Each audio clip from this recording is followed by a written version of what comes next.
नमस्कार दोस्तों, आप सभी का हमारे एमडीएस न्यूज चैनल में स्वागत है। दोस्तों, आज हम बात करेंगे 1 सितंबर के सभी मुख्य समाचारों और तमाम बड़ी खबरों के बारे में। दोस्तों, अगर आप हमारे चैनल पर नए हैं तो प्लीज चैनल को सब्सक्राइब करके बेल आइकन को भी दबा दें, जिससे आप सभी तक सभी ताज़ा खबरें जल्द ही पहुंचा सके। तो आइए दोस्तों, बिना टाइम वेस्ट किए खबरों पर नजर डालें। चलिए बढ़ते हैं आज के पहले अपडेट की ओर। गृह मंत्री अमित शाह को 12 दिन बाद मिली एम्स से छुट्टी। बदन दर्द की शिकायत के बाद हुए थे भर्ती। केंद्रीय गृह मंत्री अमित शाह को आज सोमवार को दिल्ली के एम्स अस्पताल से छुट्टी मिल गई है। बीते दिनों बदन दर्द और थकान की शिकायत के बाद अस्पताल में भर्ती किया गया था। बीती 18 अगस्त को हल्के बुखार की शिकायत के बाद एम्स में भर्ती की गए थे। मीडिया रिपोर्ट के मुताबिक केंद्रीय गृह मंत्री अमित शाह को अखिल भारतीय आयुर्विज्ञान संस्थान एम्स से छुट्टी दे दी गई है। शाह को 18 अगस्त को एम्स में भर्ती कराया गया था। शनिवार को एम्स ने कहा था कि अमित शाह ठीक हो गए हैं और कुछ ही समय में उनके डिस्चार्ज होने की संभावना है। अस्पताल प्रशासन ने कहा कि माननीय गृह मंत्री को कोविड देखभाल के लिए एम्स में भर्ती कराया गया है। वे ठीक हो गए हैं और कुछ ही समय में उनके डिस्चार्ज होने की संभावना है। बीती 2 अगस्त को शाह ने घोषणा करने के लिए ट्विटर पर लिया था कि उन्होंने कोरोना वायरस के लिए सकारात्मक परीक्षण किया था। उन्हें गुरुग्राम के मेदांता अस्पताल में कोरोना वायरस संक्रमण के लिए इलाज कराया था और 14 अगस्त को बीमारी के लिए नकारात्मक परीक्षण करने के बाद उन्हें छुट्टी दे दी गई थी। शाह ने ट्वीट कर लिखा कि ओणम के अवसर पर लोगों को शुभकामनाएं दी। उम्मीद है कि त्योहार सद्भाव, अच्छे स्वास्थ्य और समृद्धि लाएगा। ओणम के शुभ अवसर पर हार्दिक बधाई। यह त्योहार सभी के जीवन में आनंद, सद्भाव, अच्छा स्वास्थ्य और समृद्धि लाए। हैप्पी ओणम। इसी बीच एक बहुत बुरी खबर सामने आई है। लाइव भारत रत्न प्रणब मुखर्जी का 84 साल की उम्र में निधन। पूर्व राष्ट्रपति को 21 दिन पहले कोरोना हुआ था। ब्रेन सर्जरी भी हुई थी। 1969 में राजनीतिक सफर की शुरुआत हुई। विदेश, वित्त, रक्षा मंत्री जैसे सभी बड़े पोर्टफोलियो संभाले। प्रणब मुखर्जी को 2019 में देश के सबसे बड़े सम्मान भारत रत्न से नवाजा गया था। पूर्व राष्ट्रपति प्रणब मुखर्जी 84 का सोमवार को अस्पताल में निधन हो गया। 10 अगस्त से वे दिल्ली के army research and referral (R&R) hospital में भर्ती थे। इसी दिन ब्रेन से क्लॉटिंग हटाने के लिए इमरजेंसी में सर्जरी की गई थी। इसके बाद से उनकी हालत गंभीर बनी हुई थी। उन्हें वेंटिलेटर पर रखा गया था। प्रणब ने 10 तारीख को ही खुद के कोरोना पॉजिटिव होने की बात भी कही थी। इसी बीच एक बड़ी खबर सामने आई है। आसाराम केस। आसाराम पर एप्स अफसर ने लिखी किताब। बच्ची से रेप केस पर खोले तमाम राज। अपने काम करने के तरीके को लेकर अक्सर सुर्खियों में रहने वाले राजस्थान कैडर के आईपीएस अजयपाल लांबा फिर चर्चा में हैं। उन्होंने रेप के दोषी करार दिए गए आसाराम बापू मामले पर किताब लिखी है, जो 5 सितंबर को लॉन्च होगी।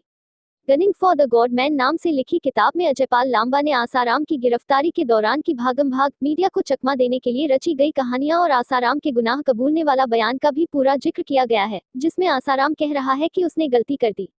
गनिंग फॉर द गॉडमैन किताब के लेखक आईपीएस ऑफिसर अजयपाल लांबा ने 2013 में उस पुलिस टीम की कमान संभाली थी जिसने आसाराम की गिरफ्तारी की थी।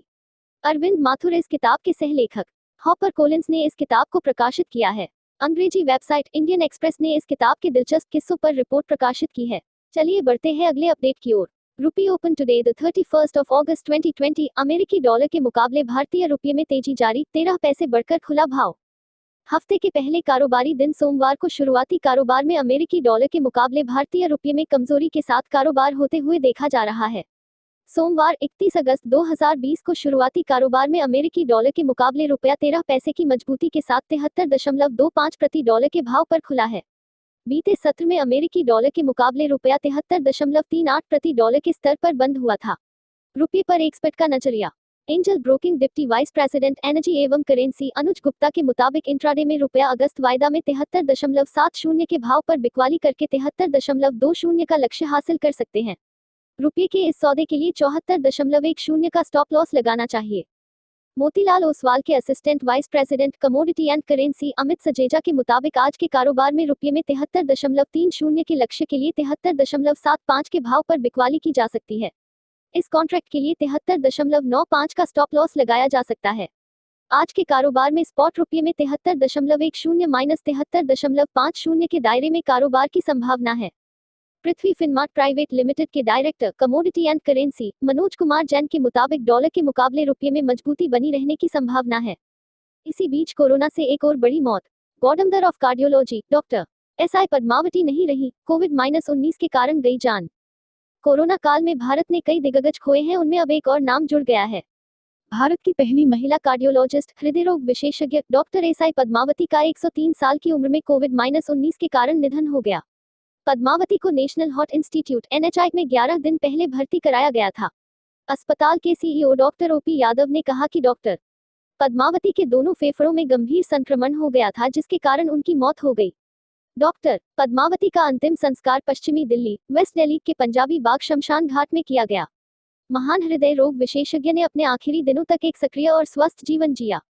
2015 के अंत तक वे दिन में 12 घंटे, सप्ताह में 5 दिन NHI में काम कर रही थी। 1981 में उन्होंने NHI की स्थापना की थी। उनके योगदान के कारण ही उन्हें गॉडमदर ऑफ कार्डियोलॉजी की उपाधि दी गई थी। उन्होंने 1954 में लेडी हार्डिंग मेडिकल कॉलेज में उत्तर भारत की पहली कार्डियक कैथीटराइजेशन प्रयोगशाला स्थापित की थी। कोरोना को लेकर एक बहुत बड़ा अपडेट सामने आया है। देश में कोरोना संक्रमितों का आंकड़ा पहुंचा 36 लाख के पार। अब तक 64,000 से ज्यादा लोगों की जा चुकी है जान। चीनी वायरस कोरोना यानी कोविड-19 के संक्रमण के चेन को तोड़ने के लिए देश में 24 मार्च से जारी लॉकडाउन का आज 158वां दिन है। वहीं देश में जारी अनलॉक 3.0 का आज 30वां दिन है। कल से अनलॉक 4.0 होने जा रहा है। अनलॉक 1.0, अनलॉक 2.0 और अनलॉक 3.0 के तहत देश में शर्तों के साथ होटल, मॉल, धार्मिक स्थल समेत कई सार्वजनिक जगह भी खुल चुके हैं। इन सब उपायों से जनजीवन और अर्थव्यवस्था तो पटरी पर लौटने लगी है, लेकिन इन सब के बीच देश में कोरोना संक्रमितों की संख्या थमने का नाम नहीं ले रहा है। कोरोना का कहर देश में लगातार जारी है। हर रोज मरीजों की बढ़ती संख्या परेशान करने वाली है। देश में अब तक 36 लाख से ज्यादा लोग कोरोना से संक्रमित हो चुके हैं, जबकि कोरोना की चपेट में आकर मरने वालों का आंकड़ा 64,000 के पार पहुंच गया है। अच्छी बात यह है कि देश में अब तक तकरीबन 27.74 लाख से ज्यादा लोग ठीक होकर अपने अपने घरों को पहुंच चुके हैं। स्वास्थ्य विभाग की ओर से आज सुबह जारी ताज़ा अपडेट कोरोना वायरस अपडेट के मुताबिक देश में कुल कंफर्म केस की संख्या 36,21,246 है, जिसमें 64,469 लोगों की मौत हो चुकी है।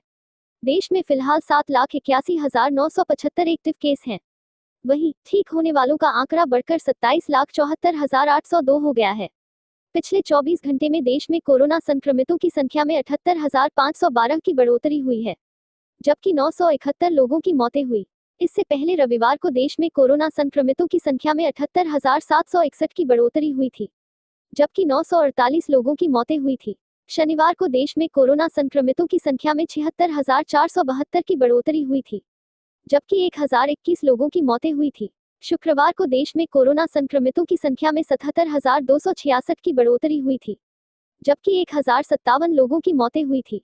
गुरुवार को देश में कोरोना संक्रमितों की संख्या में 75,760 की बढ़ोतरी हुई है, जबकि 1,023 लोगों की मौतें हुई। बुधवार को देश में कोरोना संक्रमितों की संख्या में 67,151 की बढ़ोतरी हुई है, जबकि 1,059 लोगों की मौतें हुई।